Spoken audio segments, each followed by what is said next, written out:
Hello friends, आप सभी का बहुत बहुत स्वागत है हमारे यूट्यूब चैनल पर। फ्रेंड्स, आज हमारा टॉपिक है मीनिंग ऑफ अकाउंटिंग। इसे आज हम समझेंगे। कल के टॉपिक में हमने नीड ऑफ अकाउंटिंग को कवर किया था, तो आज हम मीनिंग ऑफ अकाउंटिंग और डेफिनेशन ऑफ अकाउंटिंग को समझेंगे। तो चलिए टॉपिक को शुरू करते हैं। तो चलिए दोस्तों, टॉपिक को स्टार्ट करते हैं। Meaning of accounting. Accounting is a system through which we maintain our business transactions in a systematic way so that important informations related to business may be known easily। तो आइए topic को समझते हैं।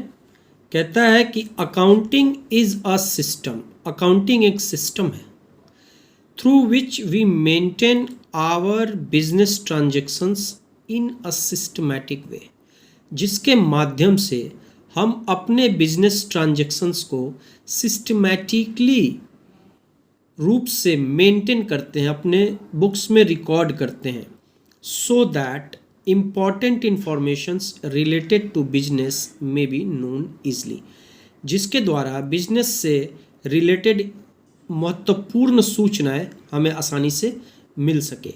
तो दोस्तों, कल हमने बताया था कि अगर अकाउंटिंग को एकदम साधारण भाषा में कहना हो, सिंपलेस्ट वे में अगर उसे हम कहें, तो अकाउंटिंग जो है वो हिसाब किताब रखने की कला है। मतलब कोई भी बिजनेसमैन का यही मोटिव होता है कि उसके बिजनेस में, जो वो बिजनेस कर रहा है, उसके बिजनेस में कितना प्रॉफिट हुआ, कितना लॉस हुआ, at the end of year उसके बिजनेस का फाइनेंशियल पोजीशन क्या है, मतलब कि उसके बिजनेस में कितने एसेट्स और कितनी लायबिलिटीज़ हैं। तो वो इन सारी सूचनाओं को तभी जान पाएगा जब वो बिजनेस से रिलेटेड सारे ट्रांजेक्शन्स, बिजनेस ट्रांजेक्शन्स को उसने अपने बुक्स में सही सही रिकॉर्ड कर लिया है।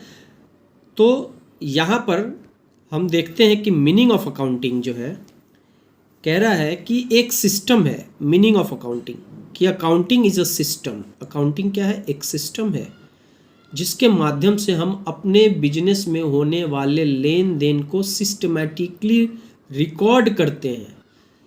जब हम रिकॉर्ड करेंगे तभी तो हमें important informations related to business मिल पाएंगे। जैसे अगर हमें जानना हो कि किसी पर्टिकुलर ईयर में हमारा टोटल सेल्स क्या है, हमने टोटल परचेस क्या किए हैं, हमारे टोटल एक्सपेंसेस क्या हैं, हमने कितना कैपिटल इन्वेस्ट किया है, हमें कितना प्रॉफिट हुआ है, इन सारी सूचनाओं को हम तभी जान पाएंगे जब हमने अपने बिजनेस से रिलेटेड सारी सूचनाएं रिकॉर्ड कर दी हैं। और कैसे रिकॉर्ड की हैं? सिस्टमैटिकली रिकॉर्ड की हैं। तो आशा करते हैं मीनिंग ऑफ अकाउंटिंग आप समझ गए होंगे। तो फ्रेंड्स, अब आइए समझते हैं अकाउंटिंग का परिभाषा क्या होता है। डेफिनेशन ऑफ अकाउंटिंग कहता है कि accounting is an art of recording, classifying, summarising the business transactions. कह रहा है कि अकाउंटिंग एक कला है। किस चीज़ की कला है? बिजनेस ट्रांजेक्शन्स को रिकॉर्ड करने की, उसे क्लासिफाई करने की। क्लासिफाई का मतलब ग्रुप करने की, उसे समराइज करने की, मतलब संक्षिप्त रूप में उसे प्रेजेंट करने की। Which are of financial nature in a systematic way, thereafter interpretation of the transactions and its communications to the concerned person. तो कहता है कि अकाउंटिंग का जो डेफिनेशन है वो है, कहता है कि अकाउंटिंग एक आर्ट है।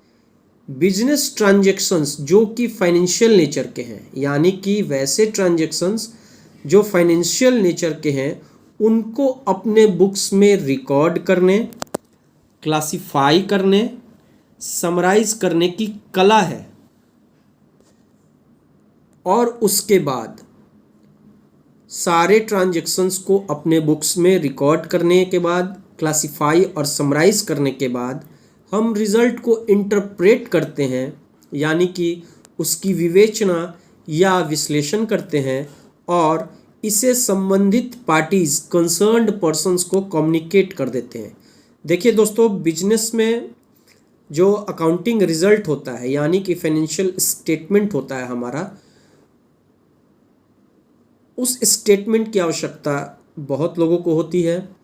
जैसे गवर्नमेंट को टैक्स के पर्पज़ से होती है, एम्प्लॉयज़ को होती है। एम्प्लॉयज़ ये देखना चाहते हैं कि हम जिस कंपनी में काम कर रहे हैं वो ग्रो कर रही है कि नहीं, भविष्य में हमारी सैलरी बढ़ेगी या नहीं। जब कंपनी ग्रो होगी तभी तो सैलरी बढ़ेगी, हमें बोनस मिल पाएंगे या नहीं। क्रेडिटर वो व्यक्ति होता है जो कंपनी को उधार पे माल बेचता है, वो क्रेडिट वर्दिनेस चेक करना चाहता है बिजनेस ट्रांजेक्शन्स का। तो वो तभी जान पाएगा जब उसके पास फाइनेंशियल स्टेटमेंट होगा। वो बिजनेस का फाइनेंशियल स्टेटमेंट से क्रेडिटर ये पता लगा सकता है कि बिजनेस का जो क्रेडिट वर्दिनेस है वो कैसा है। मतलब जब भी बिजनेस उधार पे माल खरीदती है तो उसका भुगतान, उसका पेमेंट वो टाइमली करती है या नहीं, उसके बुक्स में लायबिलिटीज़ तो बहुत ज़्यादा नहीं है, ठीक है। दूसरा यूजर्स जो हो सकता है, दूसरा जो कंसर्न्ड पर्सन हो सकता है, यूजर्स ऑफ अकाउंटिंग इन्फॉर्मेशन हो सकता है, वो आपको लेंडर यानी कि लेंडर वो होता है जो बिजनेस को लोन देता है। तो लेंडर भी ये चेक करके आपको लोन देगा, ये चेक करना चाहेगा कि बिजनेस जो है उसकी रीपेइंग कैपेसिटी कैसी है। और वो ये रीपेइंग कैपेसिटी कैसे देख पाएगा, वो कैसे समझ पाएगा कि बिजनेस की रीपेइंग कैपेसिटी कैसी है। तो वो फाइनेंशियल स्टेटमेंट से ही वो समझ पाएगा कि बिजनेस के पास क्या एसेट्स हैं, कितनी लायबिलिटीज़ है, क्या बिजनेस के पास इतने एसेट्स अवेलेबल हैं कि वो अपने सारे लायबिलिटीज़ का भुगतान सक्षमतापूर्वक कर पाएगी या नहीं। उसी प्रकार से दोस्तों, ऑनर्स हो गए, डायरेक्टर्स हो गए, मैनेजमेंट्स हो गए। मैनेजमेंट को कंपनी के परफॉर्मेंस को इवैल्यूएट करने के लिए चाहिए होता है इन्फॉर्मेशन। फ्रेंड्स, हमारा नेक्स्ट टॉपिक है कैरेक्टरिस्टिक्स ऑफ अकाउंटिंग, यानी कि अकाउंटिंग के गुण कौन कौन से हैं, अकाउंटिंग के लक्षण क्या है। तो हमारा पहला कैरेक्टरिस्टिक्स है accounting is an art as well as science. Accounting एक कला है और एक विज्ञान है। अकाउंटिंग का दूसरा कैरेक्टरिस्टिक्स ये है कि अकाउंट्स में केवल वही ट्रांजैक्शंस रिकॉर्ड किए जाते हैं जो फाइनेंशियल नेचर के होते हैं, यानी कि it records only those transactions which are of financial nature. वैसे ट्रांजैक्शंस जो फाइनेंशियल नेचर के हैं, केवल वैसे ही ट्रांजैक्शंस को अकाउंट्स में रिकॉर्ड किया जाएगा या किया जाता है। And those transactions which are not of financial nature will not find place in accounting। वैसे ट्रांजेक्शन्स जो फाइनेंशियल नेचर के नहीं हैं, अकाउंट्स में उनको स्थान नहीं मिलेगा। दोस्तों, अकाउंटिंग पॉइंट ऑफ व्यू से बहुत सारे ऐसी एक्टिविटीज़, ट्रांजेक्शन्स हैं जो बिजनेस पॉइंट ऑफ व्यू से बहुत ही महत्वपूर्ण होती हैं। जैसे अगर किसी फैक्ट्री में हड़ताल हो जाए तो ये इवेंट, ये घटना बिजनेस पॉइंट ऑफ व्यू से बहुत ही इम्पॉर्टेंट है। या हमारा कोई स्किल्ड स्टाफ जिसकी सेल्स स्किल बहुत अच्छी है और उसके सेल्स स्किल की वजह से कंपनी के सेल में ग्रोथ होता है, तो ऐसे स्टाफ के अगर मान लें कि ये ऐसा स्टाफ रिज़ाइन कर दे तो ये क्या है, कंपनी हित के लिए अच्छी बात नहीं है। सेल्स इससे प्रभावित होगा, sales will be affected. But if लेकिन ये ऐसे ट्रांजेक्शन्स को हम फाइनेंशियल टर्म्स में मेजर नहीं कर सकते हैं, इसलिए ऐसे ट्रांजेक्शन्स को अपने बुक्स में रिकॉर्ड नहीं करेंगे। Even though these transactions events are very important from the point of view of the business, but these are non financial transactions and will not find place in accounting। तो केवल financial transactions ही accounts में record किए जाते हैं। दोस्तों, हमारा तीसरा कैरेक्टरिस्टिक्स है कि transactions are recorded in terms of money.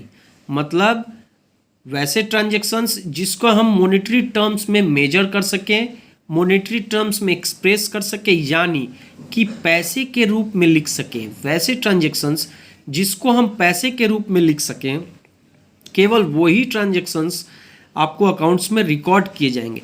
जैसे मान लो कि मैंने बिजनेस के लिए एक फर्नीचर खरीदा 5,000 रुपये का, तो यहाँ पे क्वांटिटी, मैंने एक फर्नीचर खरीदा तो quantity is irrelevant but the price ₹5,000 is relevant from the point of view of the business. Business की दृष्टिकोण से, बिजनेस के दृष्टिकोण से प्राइस जो है वो इम्पॉर्टेंट है, and the price will be recorded and the transaction will be recorded as ₹5,000। Transactions को 5,000 रुपये के रूप में लिखा जाएगा। यहाँ पे क्वांटिटी से कोई मतलब नहीं होगा। तो दोस्तों आशा करते हैं इस टॉपिक को आप समझ गए होंगे। Characteristics of accounting, accounting art है और साइंस भी है। केवल फाइनेंशियल ट्रांजेक्शन्स को ही बुक्स में रिकॉर्ड किया जाता है, और वैसे ट्रांजेक्शन्स जिसको हम पैसे के रूप में लिख सकें, मतलब कि जिसे हम मॉनेटरी टर्म्स में एक्सप्रेस और मेजर कर सकें, केवल वही ट्रांजेक्शन्स बुक्स में रिकॉर्ड, अकाउंट्स के बुक्स में रिकॉर्ड किए जाते हैं। तो आशा करते हैं वीडियो में बताया गया टॉपिक आपको अच्छे से समझ में आ गया होगा। आगे ऐसे ही हम और भी वीडियो लाते रहेंगे, और हमारे चैनल को लाइक और शेयर कीजिए, साथ ही चैनल को सब्सक्राइब भी कर दीजिए, हमें सपोर्ट कीजिए दोस्तों। धन्यवाद।